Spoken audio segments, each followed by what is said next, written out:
Bonjour et bienvenue sur Culture H. Sur cette plateforme, nous répondrons à vos questions et vous donnons des conseils avisés sur votre carrière, votre développement professionnel, la gestion de vos équipes. Je suis Aminata Diop ou Ami Mokhtar et aujourd'hui, j'ai reçu, c'est vrai, beaucoup de questions sur le recrutement, l'entretien, mais j'en ai reçu une qui a particulièrement attiré mon attention. Elle nous vient d'Aïssatou à Dakar et elle porte sur la démission. Oui, vous avez bien entendu, Aïssatou souhaite démissionner et a besoin de nos réponses pour faciliter son départ. Ce sera tout de suite. Avant ça, je vais vous demander de partager et de liker la vidéo.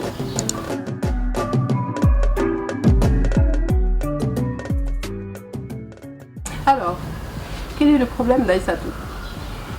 Elle est en poste et souhaite depuis plusieurs mois quitter cet emploi qui ne lui convient plus pour plusieurs raisons et a reçu récemment une proposition d'une entreprise concurrente qui lui souhaite un poste beaucoup plus intéressant dans un cadre qu'elle trouve plus favorable à son développement. Cependant, ayant accepté la proposition, Aïssatou s'est engagée pour rejoindre son nouvel employeur dans un délai de 2 semaines.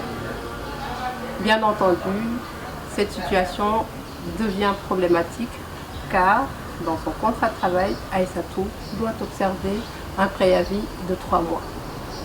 Elle nous demande donc comment gérer cette situation avec son employeur actuel.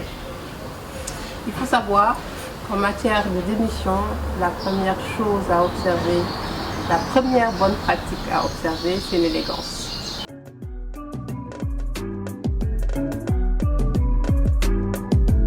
C'est l'élégance dans la mesure où il faut sauvegarder les relations professionnelles qui ne se limitent pas à un seul contrat et qui pourraient se développer dans le futur.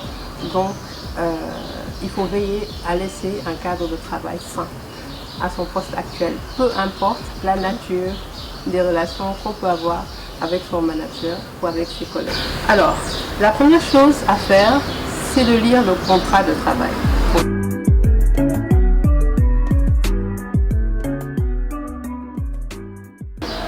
En fonction, par exemple, de la catégorie professionnelle qui régit notre contrat, on peut avoir à observer un préavis de 3 mois, d'1 mois ou de 2 semaines. À ce moment-là, lorsqu'on dépose sa lettre ou son mail, en tout cas lorsqu'on informe son employeur au sujet de sa démission, il faut ouvrir une porte et demander à échanger sur les conditions du départ et ne rien imposer. Donc, en fonction du préavis, il y aura des choses à faire et je vais en parler tout de suite. Le deuxième point à étudier sur le contrat de travail, c'est éventuellement les clauses, comme la clause de déformation qui dit, en somme, que l'employeur est redevable des frais de formation engagés à son compte par son employeur.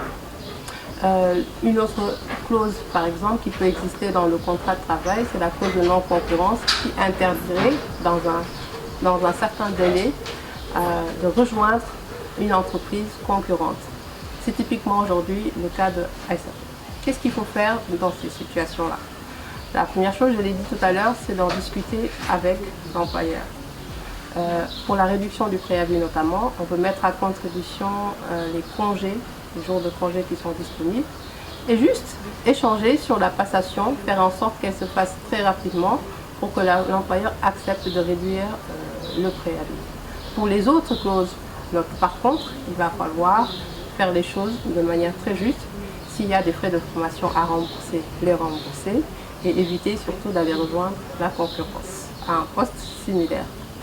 L'alternative, quand tout cela n'est pas possible, c'est de faire racheter le préavis par l'employeur, le futur. Oui, il est possible de racheter un préavis, donc les jours qui restent à travailler, les frais engagés au compte de l'employé. Seulement, la chose qu'on ne peut pas racheter, c'est vraiment la clause de non-concurrence. Et à ce moment-là, il faut vraiment toujours discuter du contrat avant de le signer. Regardez très bien toutes les clauses, discutez-en avant de les accepter. Donc ça, c'est la chose à faire concernant le contrat de travail. L'autre chose, une fois que tous ces aspects sont bien documentés, et bien discuter plutôt, et qu'un accord est trouvé, c'est de préparer la passation. Faire en sorte que toutes les tâches, toutes les activités soient bien documentées et qu'éventuellement un transfert de connaissances ou de compétences puisse se faire avec un collègue.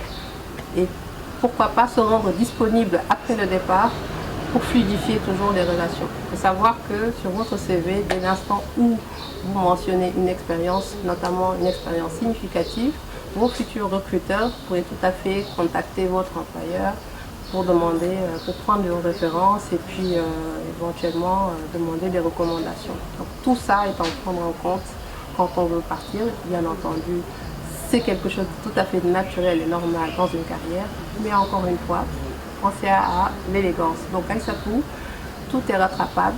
Essayez d'engager une discussion avec votre manager, votre employeur, trouvez un terrain d'entente, revenez vers votre futur employeur et demandez-lui un délai raisonnable qui vous permettrait de faire les choses correctement avant de partir. Merci beaucoup.